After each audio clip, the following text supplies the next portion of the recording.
Past to the future. Past to the future. Yeah, yeah. Past to the future. Never stop, never.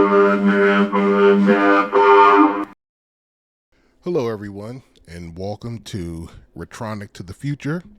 I'm your host, the Prime Commander, and today we'll be taking a look at McFarlane Toys DC Superpowers Lobo figure.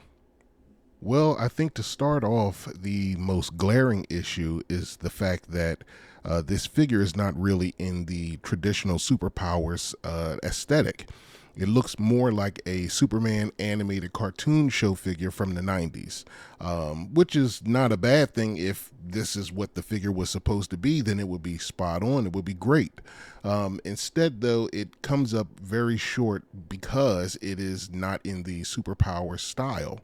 And I think that is a sentiment shared with most people across the internet. I'm in a few of the superpower groups on Facebook, and I think most everybody is just not really feeling this figure, and the general consensus is that it is a Timverse animated style figure and not necessarily a superpowers style figure.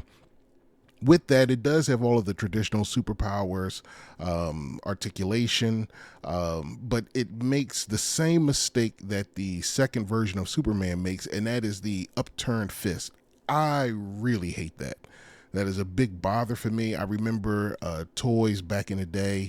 Some of them would have like these weird stylings, and one of the worst was an upturned fist. So it's like he's in no normal situation, whether the figure is flying or using their powers or punching somebody, would their fists be turned, like 2 o'clock and 10 o'clock. It just doesn't make any sense, and it's a little bit ridiculous. The only thing that I do like with this figure, though, is the jacket. The jacket is a cloth jacket, which is not something we saw in the Superpowers line. Most of the figures with jackets had plastic jackets like Joker or Penguin, but then you did have tunics such as like Samurai had, and that really is it. All right, for the rating for the McFarlane Toys DC Superpowers Lobo figure, I give the design a 0, not because it is not a good figure, but it just doesn't fit in with the Superpowers line. And that is also why I have to give it a 0 for accuracy, because again, it just doesn't match up to what the Superpowers line looks like. As a matter of fact, it almost fits in more like with that first set of Superpower figures for McFarlane Toys that didn't quite fit in with the traditional DC Universe stylings. And so I have to give it a 0 for both of those. For worth, I give it a 15. The price point is great, but sadly, the figure again, it doesn't fit in. So you really have an odd man out figure unless you include them separately with that first wave of superpower figures, that original Superman and Batman that didn't look in the they didn't have the traditional superpowers molding. So again, he has to get a 15 there. But where it does shine is quality. Now, my figure in particular has a really good heft to it. It feels like a quality figure, so I have to give it a 25. But that brings us to a total of 40 points, and 40 points makes it a poor figure. And the only reason why it's poor is because it just doesn't fit in line with the Superpowers toy line. And so you really have an odd man out. He looks strange in that mixture. And this really is a problem for me with McFarlane. There's so many misses.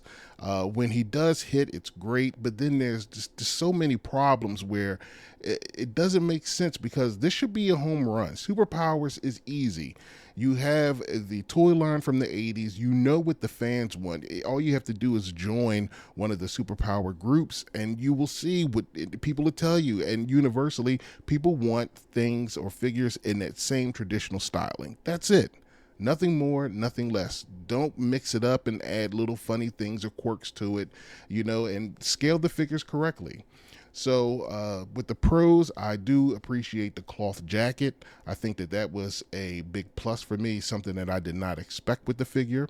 The number 2 pro is the quality. I think it was a great quality figure. The plastic feels good. The joints are all fine.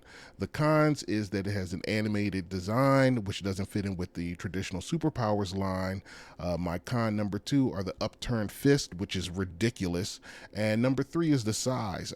Lobo should be the smaller size Lobo, and it should fit more seamlessly in with that superpowers aesthetic again.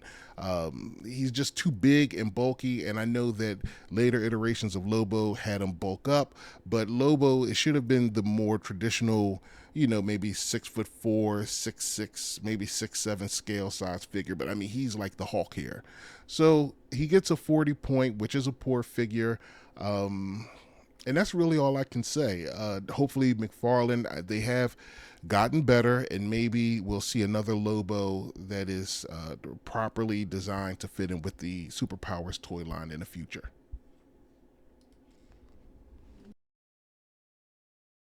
Dun-dun-dun-dun-dun. It's amazing, quite amazing. The adventures that we share, they're amazing, forever amazing.